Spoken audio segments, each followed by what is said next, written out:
শরণার্থী ভাইয়াস, আসসালামু আলাইকুম। যে যেখান থেকে আমার ভিডিওটি দেখছেন সকলকে অসংখ্য ধন্যবাদ।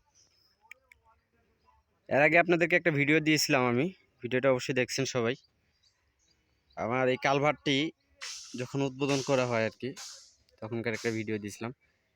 আজকে 2 দিনের মধ্যে আমাদের এখানে 2-3 দিনের মধ্যে আজকে আমাদের এখানে সেন্টারিং কাজ শুরু হয়ে গেছে ইনশাল্লাহ। এই দেখেন, আজকে আমরা ঢালাইয়ের প্রস্তুতি নিয়ে নিছি, ঢালাই দিব।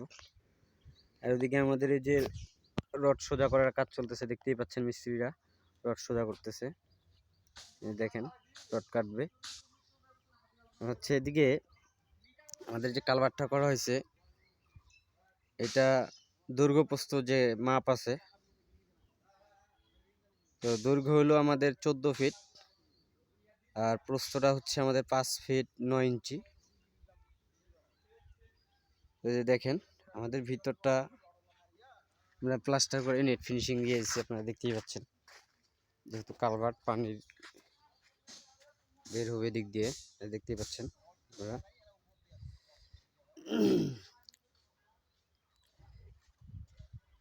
এই দেখতেই পাচ্ছেন আপনারা কাজটা।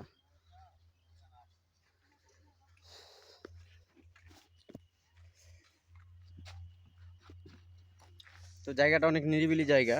এই জায়গায় আমরা কাজ করে অনেক শান্তি বোধ মনে করতেছি, কারণ এখানে আপনার মেহগনি বাগান আছে। দেখেন দেখতে পাচ্ছেন মেহগনি বাগান।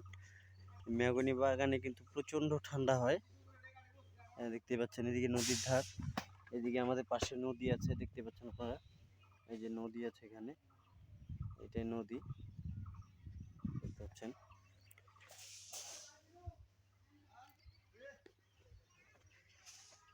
এখানে আমাদের এই ব্রিজটা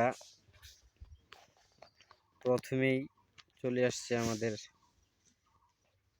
ছাগল, মানে মেয়ে। এরা দেখতেছে আমাদের সেন্টারিং করাটা কেমন হয়েছে, এরা আগেই ট্রাই করতেছে। ছাগলের বাচ্চাগুলো দেখেন, ওরাই উদ্বোধন করে ফেলছে ব্রিজ আগে, মানুষ যাওয়ার আগে ওরাই পার হয়ে গেছে, মানুষ তো পরে যাবে।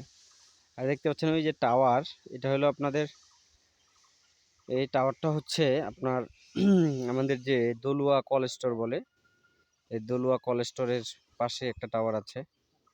এই টাওয়ারটা, এটা হচ্ছে ওই যে আপনার ওইখানে বিশ্ব রোড আছে আমাদের, দেখতেই পাচ্ছেন।